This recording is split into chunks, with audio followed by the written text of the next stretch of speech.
आज जो हम डिस्कस करेंगे मुख्तसर से डिस्कशन में, तो गुर्बत से निकलने के लिए 3 कुर्बानियाँ आपको देनी पड़ेगी। ठीक है, हर बंदा चाहता है कि गुर्बत से हम निकलते हैं, हर बंदे को कामयाबी की पड़ी होती है।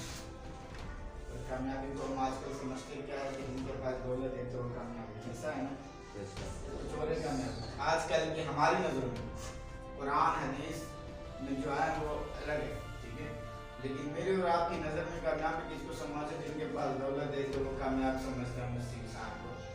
तो गुर्बत से निकलने के लिए आपको 3 कुर्बानियाँ देनी पड़ेगी।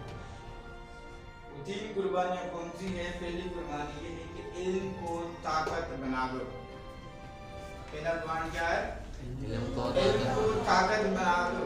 अब इल्म को ताकत कैसे बनाना है कि जो नॉलेज आपके पास है, आपने बचपन से सुनते हुए आ रहे हो कि नॉलेज इज पावर, ठीक है, इल्म जो है वो ताकत है। ठीक है, बिल्कुल इल्म ताकत है, लेकिन वो उस सूरत में है जो नॉलेज जो इल्म आपके पास है उनको आप अमल में ले आओ। अगर तो आप किसी चीज़ के बारे में जानते हैं, आपके पास इल्म है, जानकारी है, किताबें आपने पढ़ी है, मगर जब तक आप उनको अमल में नहीं लाएंगे तो आप इल्म से फ़ायदा नहीं उठा सकते। क्या? इल्म से फ़ायदा नहीं उठा सकते।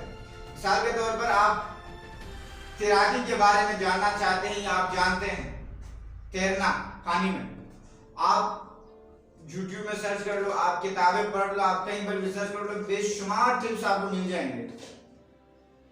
किताबों में भी आपको मिल जाएगा, ठीक है, नेट में भी आपको मिल जाएगा, किसी से आप लेक्चर सुनो तो वो भी आपको बताएंगे, मगर जब तक आप पानी में उतरेंगे नहीं आप तैरना नहीं सीख सकते। ऐसा है कि नहीं?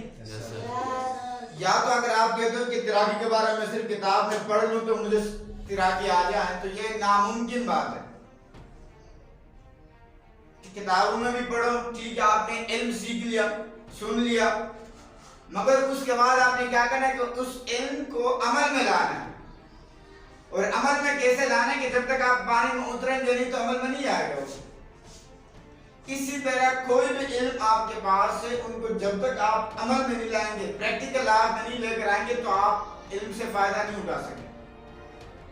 तो क्या करना है कि आपने इल्म को ताकत बनाने है, मगर वो ताकत उस सूरत में बनेगी जब आप इल्म को अमली तौर पर अपनी लाइफ में अप्लाई करेंगे। जो भी आपके पास नॉलेज है, जिस चीज के बारे में भी आप जानते हैं, उसको अमली लाइफ में लेकर आए, प्रैक्टिकली काम करें उनके ऊपर। उसके बाद जाके क्या कर सकते हैं कि आप कामयाबी की सीढ़ी चढ़ सकते। पॉइंट नंबर 2 क्या है?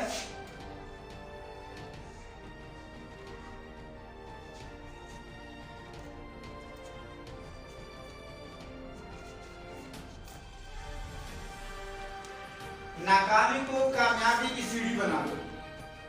अपनी नाकामियों को कामयाबी की सीढ़ी बना लो। बेटे याद रखिए, चाहे अमीर है चाहे गरीब है, चाहे पढ़ा लिखा है चाहे जाहिल है, गलतियां सबसे होती है। क्या? गलतियां सबसे होती है, मगर फर्क क्या होता है कि मेरी और आपकी तरह जो गरीब तबके के लोग होते हैं वो क्या कर रहे थे कि नाकामी के बाद वो हिम्मत हार जाते और उस जो मिशन लेके निकला होता उसको तर्क कर देता, छोड़ देता।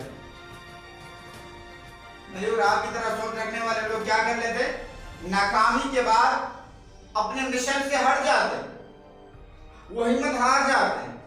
और जो कामयाब लोग होते हैं, अमीर लोग होते हैं, वो क्या कर लेते हैं कि नाकामी तो होती रहती है, नाकामी जिंदगी का हिस्सा, गलतियां होती रहती है, ठीक है। नाकामी का दूसरा लफ्ज आप इनको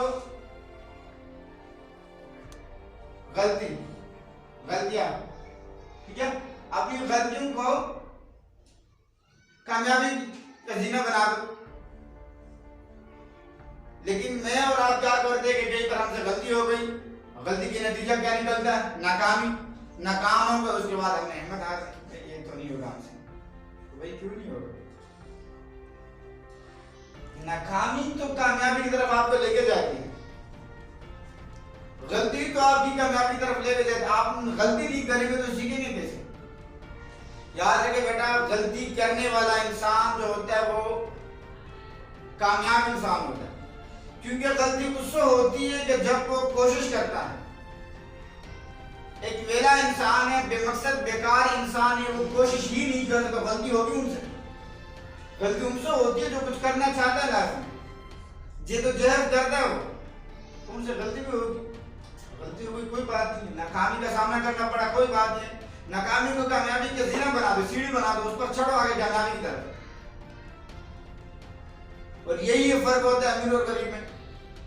अमीर आदमी को नाकामी का सामना करना पड़ता है, कोई बात नहीं, उस चीज से वो क्या कर लेता है, सबक सीख के वो आगे कामयाब हो जाता है। और गरीब बंदा क्या कर लेता है, वो हाथ बांध के बैठ जाता है, ये नहीं होगा मुझसे, एक दफा नाकामी का सामना करना पड़ा बस करना। भाई क्यों कर सकते हैं? नाकामी अपनी गलती को कामयाबी की सीढ़ी बनाना है आपने। नाकामी के बाद, गलती के बाद आपने क्या करना है, कामयाबी की तरफ चढ़ना है आपने। नंबर 3,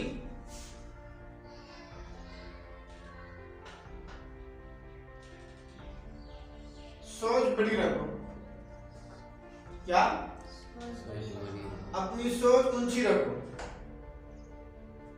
बेटा इससे पहले हमारा जो टॉपिक था मैंने बताया थोड़ी देर पहले भी कि सारी जो है ये हमारी जो कामयाबी और नाकामी की जो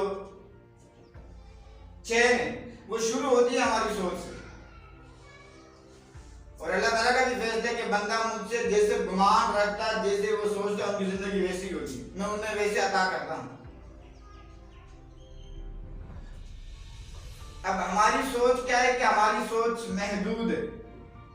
क्या है? महदूद है। कभी बड़ा हमने सोचा ही नहीं। मैं सोचता हूं कि मैं एक स्कूल टीचर हूं, मैं कैसे सोचूं कि मैं जो है मुल्क पर हुक्मरानी करूंगा, मैं लोगों पर हुक्मरानी करूंगा, ये मेरी गलत सोच है।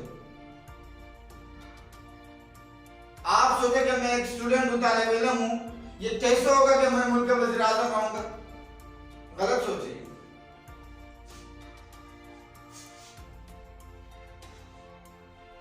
ओबामा का नाम सुना किसी ने? अमेरिका का 2 दफा सदर रह चुके हो।